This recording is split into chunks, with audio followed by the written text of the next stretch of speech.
In the given figure, 3 into CP is equal to PD, and that PD is equal to 9 centimeter and AP is 4.5 centimeter. Find BP. तो हमें दिया गया है 3CP is equal to PD and PD is equal to 9.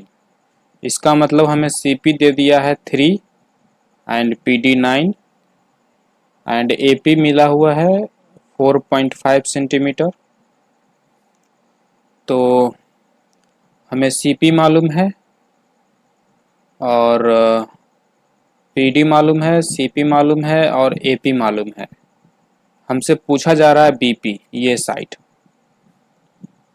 तो अगर किसी तरीके से ये चारों side AP, PD, CP, BP इन सभी चारों के साथ हमें कोई रिलेशन मिल जाए तो इन तीनों डेटा की मदद से हम BP को निकाल सकते हैं। रिलेशन मतलब कि BP is equal to AP by PD something like this. Okay, वो हमें तब मिलेगा जब हम कुछ वो मिलने का एक चांस है यहाँ पे। इसे हम ट्रायंगल कंस्ट्रक्ट कर देते हैं, ठीक है, और इसे भी। और अब ये दो ट्रायंगल हो गया, और जैसा कि हम चाह रहे हैं कि AP by PC is equal to PB by PD something like this मुझे चाहिए। ओके, तो उसके लिए हमें इन दोनों ट्रायंगल को सिमिलर प्रूफ करना पड़ेगा, और सिमिलर प्रूफ करने के बाद हम लिख सकते हैं कि कोरिस्पोंडिंग साइड्स का रेशियो इक्वल है। और वो जो आएगा कोरिस्पोंडिंग साइड्स का रेशियो इक्वल में, उसमें एक PB भी होगा और बाकी सब PD AP बाई PC इस तरीके से होंगे। तो वहाँ से हम PB को निकाल सकते हैं।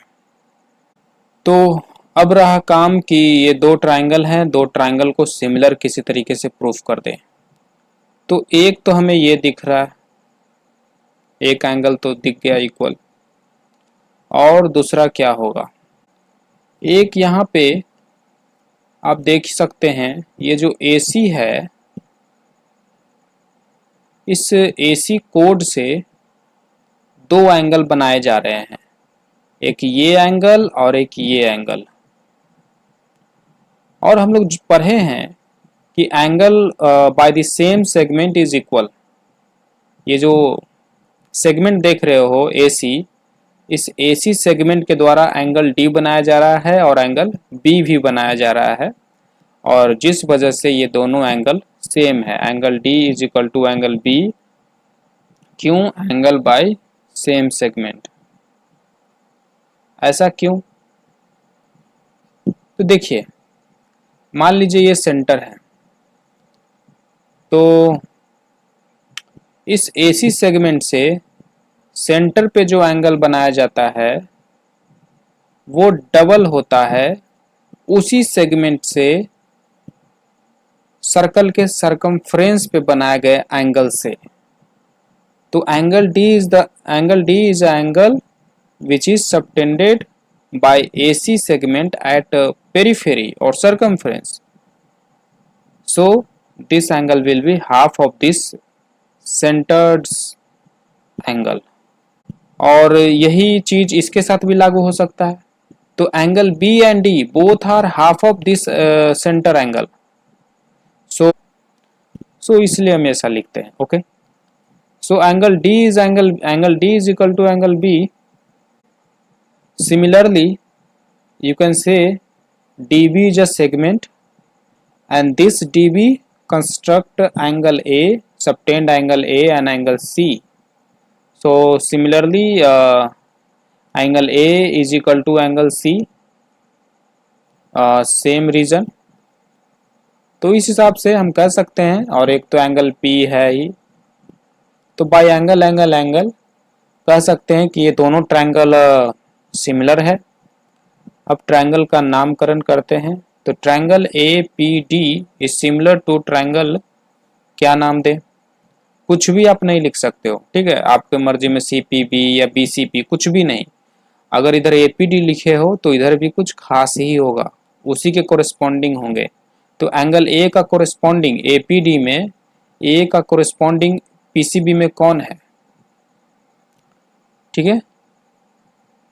तो A इज इक्वल टू सी, तो यहाँ पे A है तो यहाँ पे C, यहाँ पे P है तो P का कोरिस्पॉन्डिंग P, D का कोरिस्पॉन्डिंग B, तो ये होगा। अब यहाँ से सिमिलर कर दिए हैं, तो सिमिलर है तो हम कह सकते हैं कि कोरिस्पॉन्डिंग साइड का रेशियो इक्वल होगा।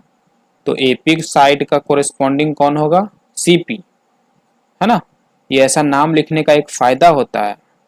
अभी जो हमने कोरिस्पॉन्डिंग साइड करके नाम लिखा, कोरिस्पॉन्डिंग एंगल की मदद से नाम लिखा, अगर अच्छे से नाम लिखे हो तो आप उसको इस तरीके से AP/CP लिख सकते हो, अब बिना फिगर को देखे ही, अब बिना ये टेंशन लिए कि कौन किसका कोरिस्पॉन्डिंग साइड होगा, आपको साफ साफ इस नाम से पता चल जाएगा। AP/CP, फिर AD/CB, फिर PD/PB।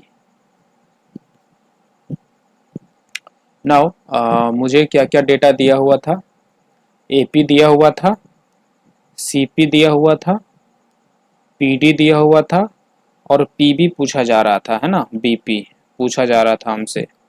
तो मुझे AP/CP is equal to PD/BP, ये इन दोनों से इक्वेशन बना दिए।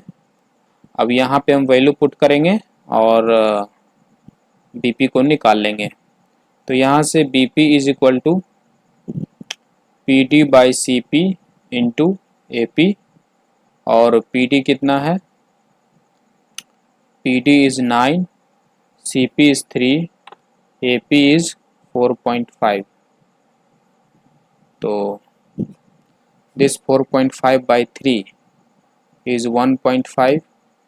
now BP is equal to वो 13.5 सेंटीमीटर। कि यहाँ पे आपको एक थ्योरम भी सीखने को मिला है कि अगर दो कोड इंटरनली इंटरसेक्ट कर रहे हैं तो उन दोनों तो सेगमेंट के प्रोडक्ट, उन दोनों कोड के सेगमेंट के प्रोडक्ट इक्वल होंगे। जैसे देखिए ये दो कोड हैं AB और CD, दोनों एक दूसरे को इंटरनली इंटरसेक्ट किए हैं। तो जो इंटरसेक्ट करने के बाद जो दो सेगमेंट बना AB का दो सेगमेंट बना AP और PB, तो इन दोनों का प्रोडक्ट AP इंटू PB, और जो ये CD इंटरसेक्ट हुआ है CP और PD में, तो वो उसके प्रोडक्ट के बराबर होगा, CP इंटू PD के बराबर होगा। ऐसा हम इसलिए बोल रहे हैं क्योंकि आप यहाँ पे देख सकते हो AP इंटू BP आप क्रॉस मल्टीप्लाई करो तो AP into BP, CP into PD। तो अगर आपको ये थ्योरम याद है तो आप डायरेक्ट ये वाला इक्वेशन लिखो, ठीक है, और डायरेक्ट वैल्यू पुट करके आप आंसर निकाल लो। अगर आपको थ्योरम याद नहीं है तो आपको इस तरीके से इतना बड़ा पहले प्रूफ करना पड़ेगा, ठीक है। तो अगर आपको याद हो या ना हो आप बना सकते हो, थोड़ा समय लगेगा अगर भूले हुए हो तो।